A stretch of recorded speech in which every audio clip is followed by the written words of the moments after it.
Eto mga boss, malungkot na balita dahil isang Pinoy boxer ang pumanaw dahil nakomatos sa isang sparring. Walang malinaw na balita kung ano ang nangyari sa kanyang sparring. Bakit nakomatos siya?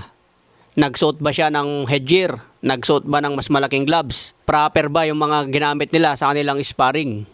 Siguro hard sparring ang ginawa nila kaya nadisgrasya.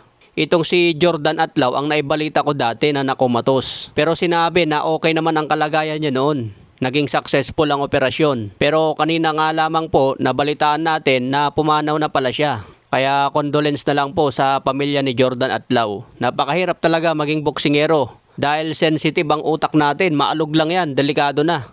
Buti nga si pambansang kamao Manny Pacquiao. Kahit napakaraming laban sa boxing, hindi siya nadadamage. Healthy pa rin si Pacquiao.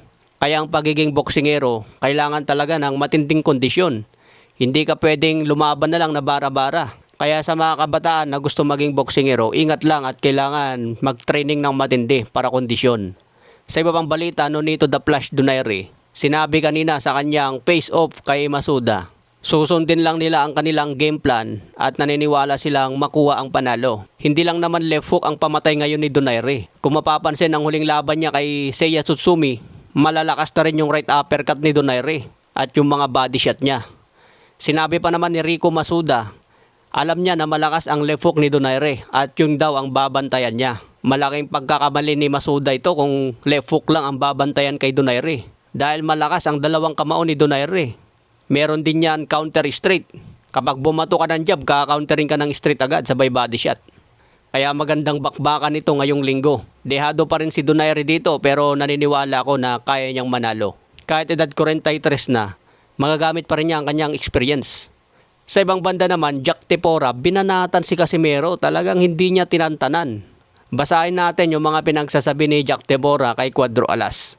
Sabi niya, ganyan ako katapang, mag-comment ako sa post ng idol nyo. Mga bobong Casimero fans, mag-iiyakan na naman. Ito yung naging comment niya sa page ni Cuadro Alas. Sabi niya, alam ko katawan mo. Ganyang katawan mo, nasa 135 o 137 pounds ka pa. Huwag mo lokohin mga bobo mong fans. Almost 10 years na tayo nagsama, kaya alam ko galawan mo. Alam ko gaano ka katamad sa training, lalo na sa jogging. Mga bobo mong fans ang nagpapalaki sa'yo ng ulo. Bobo na nga mga fans mo, gagayahin mo pa. Sayang ka, binago ka ng pera.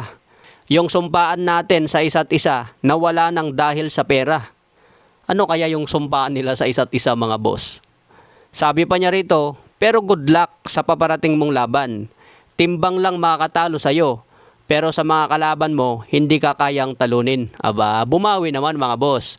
Timbang lang daw ang makakatalo kay Casimero. Pero tiwala din si Jack Tepora na mahirapan sila kay Cuadro Alas. Kaya abangan natin ito sa April 18 mga boss.